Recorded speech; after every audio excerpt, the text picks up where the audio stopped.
안식일을 통하여 하나님과 교제함으로 말미암아 우리 영적으로 위로와 힘을 얻는 그런 복된 안식일 되기를 주님의 이름으로 축원드립니다.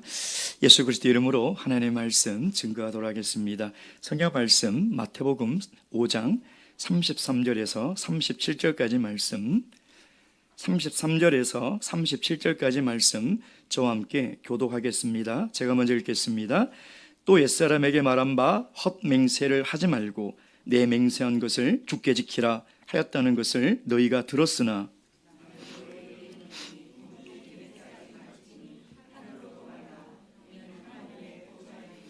땅으로도 말라 이는 하나님의 발등삼이요 예루살렘으로도 말라 이는 큰 임금의 성임이요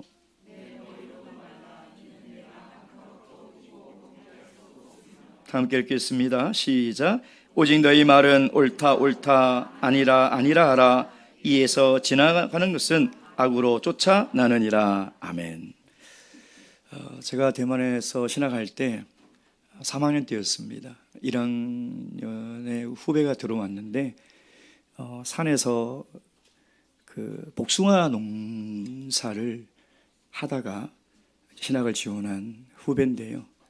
한국에 와서 이 복숭아 품종을 배워서 가지고 가서 이제 그걸 산에서 이렇게 지어서 굉장히 큰 성공을 이뤘습니다. 그래서 복숭아를 가져왔더라고요. 근데 보니까 제가 기대했던 것보다 크기도 한국 거보다 작고 맛은 있어요. 근데 한국 복숭아보다 좀 당도도 좀 덜하고 그냥 이 정도를 가지고 성공할 정도면 야, 한국 복숭아를 가지고 오면 정말 장사가 잘 되겠다. 근데 이제 배도 한국 배를 가져와서 농사를 시작했다고 하면서 가져왔는데 진짜 우리나라 맛없는 돌배 같은 거 있잖아요. 요만한 걸 가져와서 대만 사람들이 한국 배를 그렇게 좋아한답니다. 아주 이 과즙도 풍부하고 너무나 달아서. 그래서 먹어봤더니 역시나 한국에 있는 배보다는 맛은 있었지만 그래도 비교할 수가 없을 정도로 한국의 배가 훨씬 참 맛있구나 하는 생각이 들어서 제가 한국에 있는 배를 소개를 했어요. 야, 여기도 맛있지만 한국의 배는 내 얼굴 반만한 배다, 배가. 그리고 정말 안에서 물이 과즙이 얼마나 많은지 아느냐. 당도도 정말 달다. 아무도 안 믿어주더라고요. 어떻게 그렇게 큰 배가 있냐는 거죠. 너무나 답답해서 이 과일을 가지고 올 수도 없고 보여줄 수도 없고 그때는 뭐 인터넷도 안 되던 시절이니까요. 너무 답답하더라고요. 그래서 내가 대한민국의 이름을 걸고 맹세하는데 진짜 한국 배는 이만큼 크다. 그랬더니 야, 너 예수님이 맹세하지 말라고 했는데 너 왜 맹세하냐 하고 비난을 하더라고요. 오늘 본문의 말씀에 보면 예수님께서 도저히 결코 맹세하지 마라 라고 이야기를 하고 있지 않습니까? 정말 예수님께서 맹세를 하지 말라라고 하신 것일까요? 우리는 예수님의 이 말씀을 어떻게 들어야 될까요?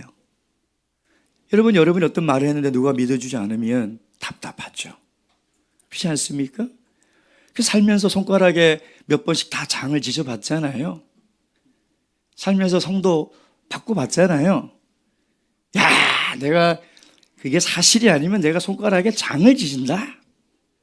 이게 뜸을 놓는다는 거죠. 이 손가락에 불을 두면 얼마나 아프겠습니까? 야, 내가 그걸 안 지키면 내가 성을 간다, 성을 가라. 이거 왜 이렇게 맹세를 할까요? 내 말을 믿어주지 않으니까. 내 말에 대한 신뢰성의 무게를 더하려고 먼 것을 가져다가 맹세를 우리는 하고 있지 않습니까? 그럼 오늘 예수님께서 하신 맹세하지 말라. 정말 우리 그리스도인은 맹세를 하지 말아야 되는 것인가? 예수님이 본문에서 말씀하시는 맹세하지 말라는 것이 어떤 의미일까요? 오늘 이 말씀을 통해서 예수님께서 하신 이 말씀의 진의, 원래의 의도와 목적이 무엇인지를 함께 나누고 상고하는 시간이 되기를 바랍니다. 자, 첫째, 우리가 지금 계속해서 산상수훈 팔복의 말씀이 끝나고 예수님께서는 뭐라고 얘기하냐면 너희의 의가 바리새인보다 낫지 못하면 너희들 또한 결단코 천국에 들어가지 못한다라는 아주 심각한 말씀을 지금 그들에게 말씀하고 있는 것이죠. 그래서 많은 사람들이 의아해하는 거죠. 그렇다면 하나님이 모세를 통해서 시내에 주신 그 율법을 바꾸려고 하는 것인가? 새로운 율법을 선포하는 것인가? 근데 예수님 말씀하시죠. 그렇지 않다. 나는 율법을 폐하러 온 것이 아니라 율법을 완전케 하러 왔다.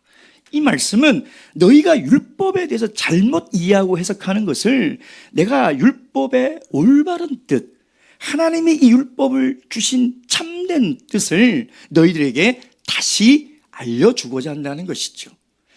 우리는 이 흐름을 절대 놓쳐서는 안 됩니다. 그래서 항상 옛사람에게 너희들에게 이렇게 말했으나 나는 다시 이렇게 말한다 라고 예수님은 지금 그 말씀을 이어가고 있는 것이죠. 그렇다면 바리새인들과 서기관들이 맹세에 대한 해석을 어떻게 하고 있는지를 우리가 먼저 봐야 되겠죠. 자, 33절 말씀 다 함께 읽겠습니다. 시작. 또 옛사람에게 말한 바 헛맹세를 하지 말고 내 맹세한 것을 주께 지키라 하였다는 것을 너희가 들었으나. 여기서 옛사람이라는 것은 구약을 얘기하는 것이죠. 그들의 조상들에게 주신 하나님의 맹세에 대한 말씀. 구약에 보면 맹세에 대한 말씀들이 한 5, 6구절이 있습니다. 그 중에 제가 3구절만 찾아서 제가 읽도록 하겠습니다. 레위기 19장 12절 19장 12절 제가 읽겠습니다. 너희는 내 이름으로 거짓 맹세함으로 내 하나님의 이름을 욕되게 하지 말라. 나는 여호와니라. 민수기 30장 2절 30장 2절 사람이 여호와께 서원하였거나 마음을 제어하기로 서약하였거든 파약하지 말고 그 입에서 나온 대로 다 행할 것이니라. 또 신명기 23장 21절 23장 21절 내 하나님 여호와께 서원하거든 갚기를 더디하지 말라. 내 하나님 여호와께서 반드시 그것을 내게 요구하시리니 더디면 내게 죄라.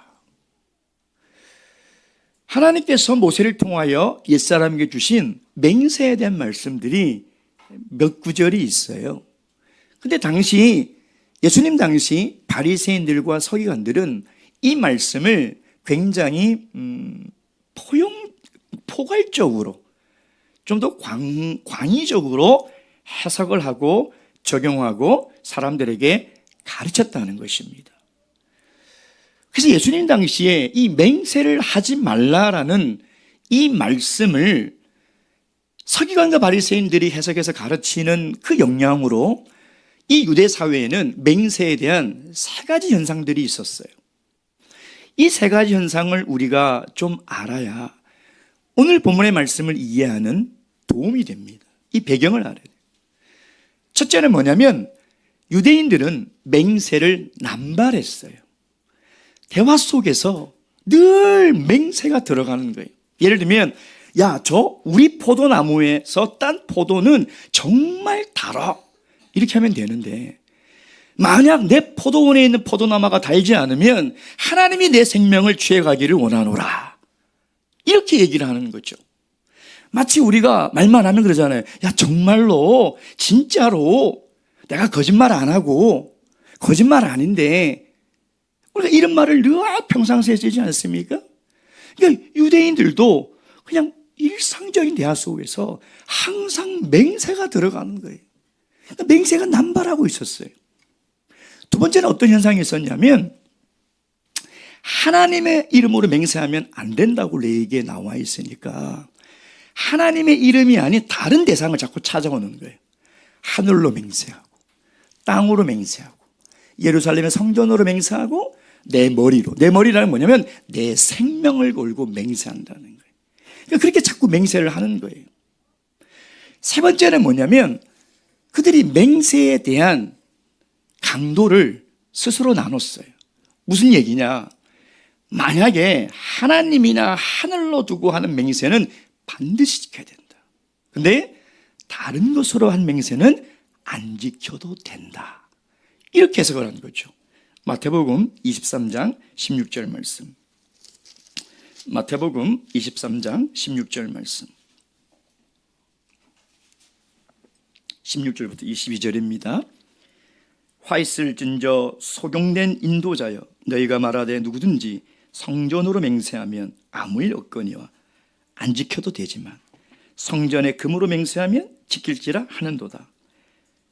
우맹이여 소경들이여, 어느 것이 크뇨? 금이냐 금을 거룩하게 하는 성전이냐? 너희가 또 이르되 누구든지 제단으로 맹세하면 아무 일 없거니와 그 외에 있는 예물로 맹세하면 지킬지라 하는도다.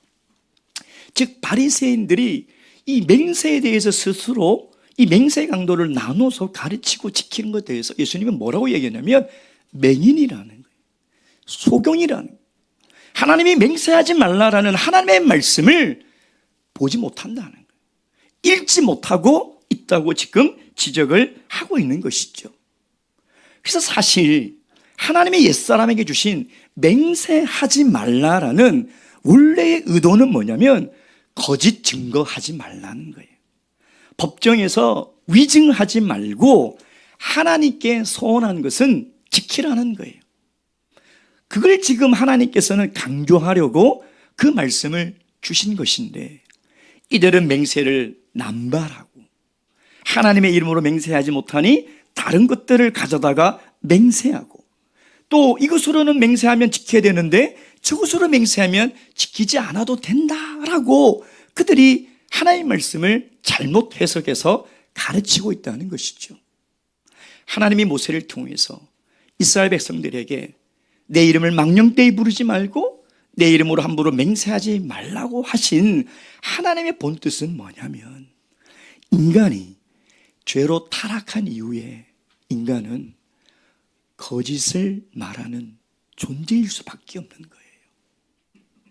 인간은 거짓을 말할 수밖에 없는 그런 타락한 존재라는 것을 깨달아 그것을 늘 명심해 두라는 거예요. 그래서 그 말씀을 하나님께서 하신 것이었다는 것이죠. 그렇다면 두 번째, 그럼 예수님은 이 말씀을 어떻게 해석하고 있느냐는 것이죠. 다시 얘기하면 예수님께서 이 구약시대 때 주었던 이 맹세에 대한 말씀, 즉 하나님이 우리에게 주신 이 맹세의 원래의 의도와 목적이 무엇이냐는 것이죠. 자, 34절, 36절 말씀 읽겠습니다. 다시 마태복음 5장 34절에서 36절 시작. 나는 너희에게 이르노니 도무지 맹세하지 말지니 하늘로도 말라, 이는 하나님의 보좌이며 땅으로도 말라, 이는 하나님의 발등상이며 예루살렘으로도 말라, 이는 큰 임금의 성임이요 내 머리로도 말라, 이는 내가 한터럭도 희고 검게 할 수 없음이라. 영국에서 시작된 그 기독교 교단 중에 한 교파인데요, 퀘이커교라는 교단이 있습니다. 형제사회단체라고 우리나라에서는 명명이 되고요, 제가 알기로 우리나라 대도시 몇 군데에 이 신자들이 있어요. 예, 있는데 미국에는 필라델피아라는 그 도시를 중심으로 청교도와 비슷한 그런 독특한 신앙을 가진 교파가 있습니다. 근데 이 사람들은요, 본문의 말씀을 근거로 법정에서도 맹세를 안 합니다. 맹세하지 말라고 하지 않았느냐. 그래서 맹세를 안 해요. 그래서 맹세를 안 해서 증인으로 나가지도 못하거나 문제가 생기는 거죠.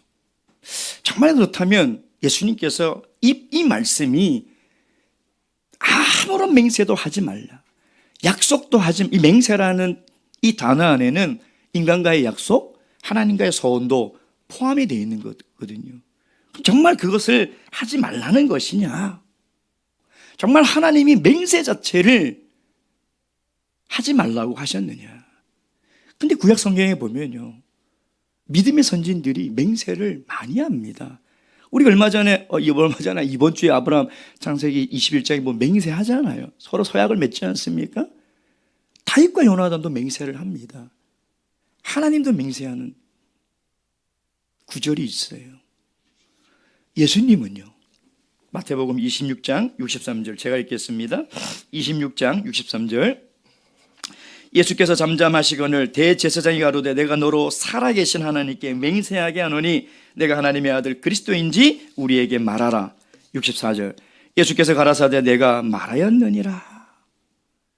지금 대제사장이 예수님을 신문하면서 하나님의 이름으로 맹세할 때 예수님은 맞다? 그 맹세의 근거로 네가 얘기한 것이 맞다라고 이야기하는 거예요. 바울사도 보시겠습니다. 고린도후서 1장 23절 후서 1장 23절 제가 읽겠습니다. 내가 내 영혼을 두고 하나님을 불러 증거하시게 하노니 내가 너희들에게 방문하지 않은 것은 너희들을 위함이다. 그 진실을 믿어달라고 내 영혼을 가지고 하나님이 증거를 삼으셔서 내가 맹세하는데 내가 너희를 위해서 방문한 것이 아니다 라고 바울사도는 이야기를 하고 있다는 것입니다. 자, 그렇다면 예수님께서 맹세하지 말라는 이 말씀의 진의가 뭘까요? 그것은 맹세가 문제가 아니에요.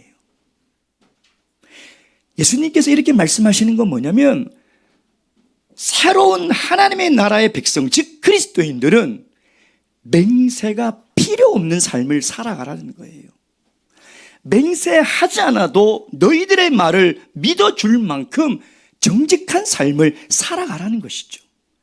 맹세가 문제가 아니라, 약속이 문제가 아니라 맹세를 하고도 지키지 않는 사람이 문제고 약속을 하고도 약속을 깨어버리는 사람이 문제라는 것입니다. 그것이 예수님께서 원래 하시고자 하는 말씀이라는 거예요. 여러분, 우리가 살아가면서 우리는 나 스스로도 약속하고 타인과도 약속을 많이 하고 살아가지 않습니까?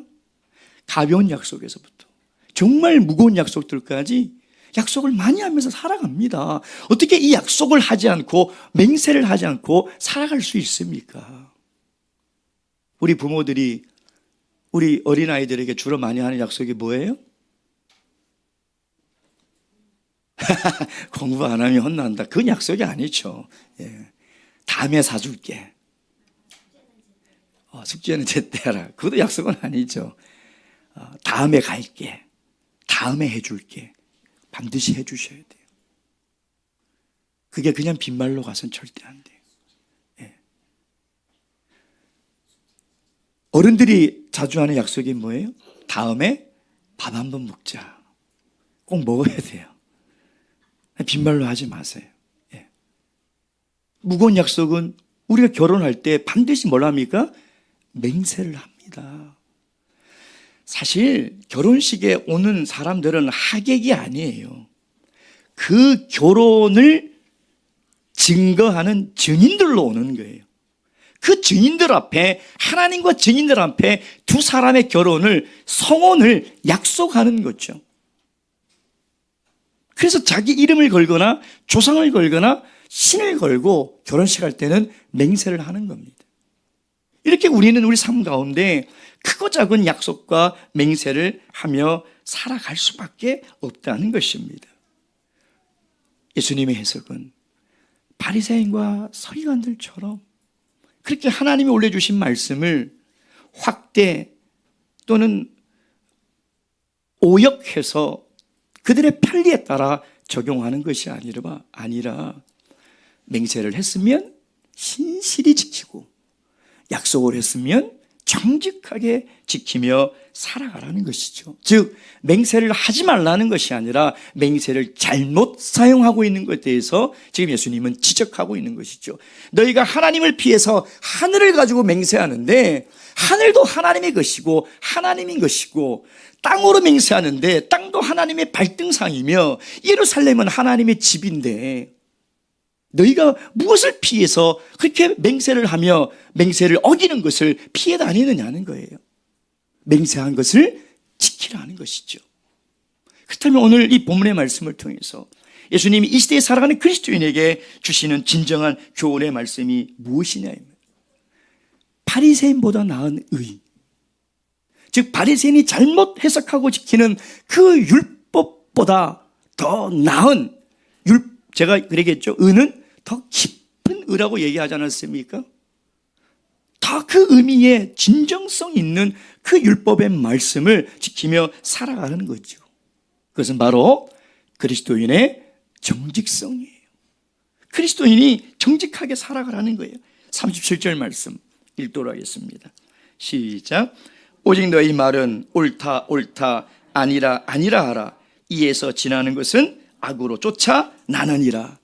공동 번역을 찾아보면 이렇게 되어 있습니다. 너희는 예할 것은 예하고 아니라 할 것은 아니라 하라. 이렇게 되어 있어요. 제가 처음 충청도에 발령받아서 충청도 가서 번역이 안 되는 말이 있었어요. 자꾸 어른들이 그래요. 겨 안 겨? 그래서 뭐 기어라는 얘기인가? 겨 안 겨? 자꾸 그래요. 애들한테도 그러고 겨 안 겨? 겨 안 겨? 그래서 저게 무슨 얘기지? 하고 가만히 지다 보니까 아, 그래 안 그래? 맞아 안 맞아? 그걸 겨 안 겨? 그러더라고요. 아, 그래서 37절을 충청도 버전으로 하면 겨 할 것은 겨하고 안 겨 할 것은 안 겨 하라는 거예요. 여러분, 이 말씀이 굉장히 단순하고 심플하지만 사실 이 말씀 앞에 서 있으면요, 나의 인격이 그대로 드러납니다. 정말 내가 예해야 될 때 예하며 살고 있는가? 아니요라고 할 때 내가 아니요 하며 살아가고 있는가? 참 어려운 말씀이에요. 너무나 단순하지만 이 말씀 앞에 서면 두렵습니다. 두려워요. 내 정직성과 신뢰가 사실 다 드러나는 말씀이죠. 여러분, 네라고 해야 될 때 네라고 하고 돌아서서 아니요라고 하고 아니요라고 한 다음에 좀 지나서 네라고 하면 이 사람은 위선자예요. 위선자. 네라고 해놓고 네라고 해놓고 아니라고 하고 아니라고 해놓고 가서 네라고 하면 이 사람은 또 배신자죠. 근데 네와 아니요를 동시에 하는 사람이 있어요. 무슨 얘기냐면 여기 가서는 예라고 하고 저기 가서는 아니요라고 한다는 거예요. 기회주의자예요. 네도 아니고 아니요도 아닌 사람이 있어요. 그 세 번째는 이중인격자죠. 이 네 번째가 기회주의자죠. 상황을 봐서 예로 붙었다가 아니요로 붙는 거예요. 그러니 이 말씀이 굉장히 심플하지만 사실은 지키기 너무 어려운 말씀이라는 것입니다. 어떤 연구에 의하면 사람은요, 하루에 200번을 거짓말을 한답니다. 200번을요. 물론 여기에는 남을 배려하는 거짓말도 있죠. 아이고, 저는 괜찮으니까 먼저 앉으세요. 사실 안 괜찮거든요. 다리도 아프고. 아이고, 저는 배 안 고프니까 먼저 드세요. 배가 고프거든요. 이런 걸 다 포함해서 사람은 한 200번 정도 거짓말을 한다는 것입니다. 근데 이보다 더 심각한 거는 우리 사회가 구조적으로 거짓말을 하는 사회로 되어가고 있다는 거예요. 볼프강 라이린히프라는 사람이 거짓말하는 사회라는 책에 이렇게 기록하고 있어요. 지금 우리 사회는 한 사람이 거짓말하는 것이 문제가 아니라 사회가 거짓말쟁이들을 만들어내고 있다는 거예요. 여러분, 어떤 사람이 사회생활 잘하는지 알아요? 거짓말 잘해야 돼요. 상황에 따라 거짓말을 잘 해야 돼요. 그걸 우리는 사회생활을 잘한다라고 이야기를 하고 있죠. 예수님은 네 할 것은 네 하고 아니요 할 것은 아니요라고 하는데 우리 사회가 그렇게 만들어지지 않고 있다는 거예요. 특별히 우리 국민들이 어느 정치인들의 말을 지금 믿습니까? 아무도 안 믿어요. 그래서 지금은 누가 덜 거짓말하는지를 찾아서 뽑아야 되는 그런 사회로 가고 있어요. 누가 교회와 성직자들의 말을 지금 믿어줍니까? 안 믿어줘요. 누가 지금 크리스찬들의 말을 믿어주냐 이 말이에요. 안 믿어줍니다. 지금 하나님을 믿는 크리스찬들의 말의 신뢰가 땅바닥에 다 떨어져 있어요. 믿지 않는 사람들보다 크리스찬들을 더 못 믿어요. 지금 우리 사회가요. 왜 이렇게 됐습니까? 네라고 할 때 네 하지 못하고, 아니라고 할 때 아니라고 하지 못하고 있기 때문에 교회를 향한, 성직자를 향한 신뢰가 지금 다 바닥에 나. 그러니 우리가 아무리 진리를 가지고 가르치고 외치고 복음을 전해도 세상이 교회를 향한 신뢰가 다 사라졌는데 그게 귀에 들어오겠냐 이 말이에요. 여러분, 신뢰가 깨어진 사회는요 망할 수밖에 없어요. 제일 무서운 겁니다. 사회가 붕괴가 일어납니다. 어떤 목자님이 한동안 오랫동안 교회를 안 나오시는 자매님 가정을 신방을 가려고 전화를 했어요. 그랬더니 마침 5살짜리 딸이 받는 거예요. 그래, 잘 있었니? 엄마는 계셔? 아니요, 엄마가 없다고 하랬어요. 참 난감하죠. 모른 척하고 끊어야지 어떡해. 엄마가 없다고 하라고 했는데 어떡해. 여러분, 정말 우리가 얼마나 많은 약속을 하고 많은 말을 하며 살아가고 있습니까? 오늘 예수님의 이 말씀은 새로운 하나님의 백성들은 맹세가 필요 없을 정도로 정직한 사람이 되라는 거예요. 야, 저 사람이 말끝마다 진짜로 정말로 거짓말 아니고 그렇게 얘기하지 않아도 저 사람의 말이라면 진짜 뭐 콩으로 뭐를 써도요? 콩으로 매주 쓰는 건가요? 아, 팥으로 매주를 쓴다고 해도 나는 믿겠어. 그런 그리스도인이 돼야 되잖아요. 예수님의 말씀은 그 말씀이래요. 그만큼 맹세하지 않아도 우리 말에 책임이 있고 책임지고 지키고 우리 약속을 신실하게 지켜나가는 그런 사람이 되라는 거예요. 사람이 되라는 것이죠. 여러분, 우리가 왜 약속을 잘 못 지키는가? 왜 예수님께서 맹세하지 말라고 했냐? 지킬 수 없는 약속을 하기 때문이에요. 우리는 가끔 그래요. 야, 내가 나중에 잘 되면 이렇게 해줄게. 야, 내가 나중에 이렇게 되면 어떻게 해줄게. 이거는 뭐를 걸고 맹세하는 겁니까? 내 미래를 걸고 맹세하는 거예요. 근데 미래는 누구의 영역입니까? 하나님의 영역이에요. 이것도 하나님의 이름을 걸고 맹세하는 거예요. 제가 늘 말씀드리지만 내일은 하나님이 주셔야 우리가 살아갈 수 있는 거예요. 근데 감히 어떻게 하나님의 영역인 내일을 걸고 내가 이렇게 잘 되면, 다음에 이렇게 되면 내가 이렇게 해줄게 라고 약속할 수 있냐 이 말이에요. 그럴 수 없어요. 그러니 내일을 주실지 안 주실지도 모르고 내일 잘 될지 안 될지도 모르는 것이 우리 인간인데 어떻게 함부로 내일을, 미래를 걸고 약속을 하냐 이 말이에요. 그러니 약속을 잘 못 지킬 수밖에 없는 거예요. 잘 될 거라고 생각했는데 안 될 수 있잖아요. 그렇지 않습니까? 그리고 또 왜 약속을 우리가 못 지킵니까? 우리 마음이 변하기 때문이죠. 뭐 화장실 가기 전 마음과 갔다 온 마음이 다르다고 하잖아요. 약속을 했는데 시간이 지나면서 어떤 생각이 들어요? 아, 아깝다. 아, 귀찮다. 특히 하나님께 약속을 해놓고도 아까운 생각이 들 때가 있어요. 그리고 고인은 아니지만 잊어버릴 때가 있죠. 제가 요즘 그래요. 그래서 약속을 안 하려고 해요. 왜냐하면 고인은 아닌데 자꾸 잊어버리니까 약속을 하지 말자 그냥. 그때 다시 얘기합시다. 그때 가서 봅시다. 죄를 짓겠더라고요. 특별히 우리가 하나님과 서원할 때 조심해야 돼요. 약속할 때. 어떤 성도님은 하나님 이거 해주시면 제가 이렇게 할게요. 그게 얼마나 무서운 건지 알아요. 그 절박한 상황은 이해가 되지만 하나님과 거래하듯이 미래를 알지 못하는 상황에서 내가 어떻게 할 수 있다는 그 장담은 정말 위험한 거예요. 하나님과 약속하고 서원은 우리가 해야죠.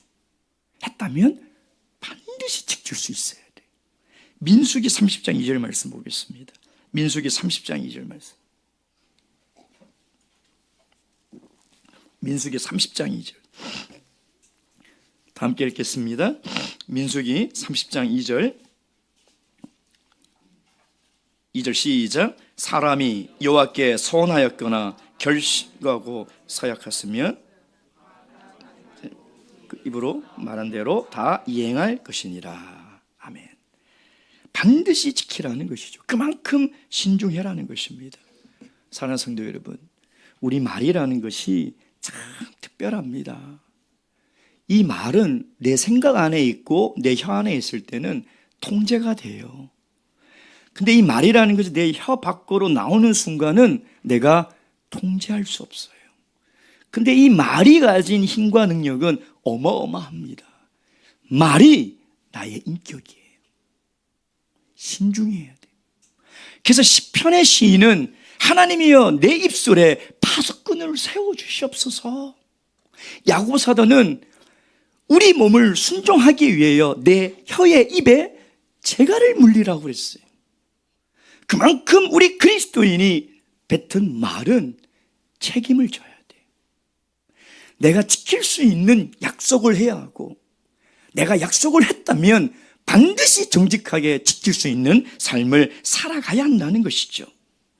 여러분, 우리가 말에 정직을 잊고 약속을 지키지 않고 거짓 맹세를 한다면 37절의 말씀처럼 그것은 악으로부터 나온 거예요. 사단으로부터 나온 거예요.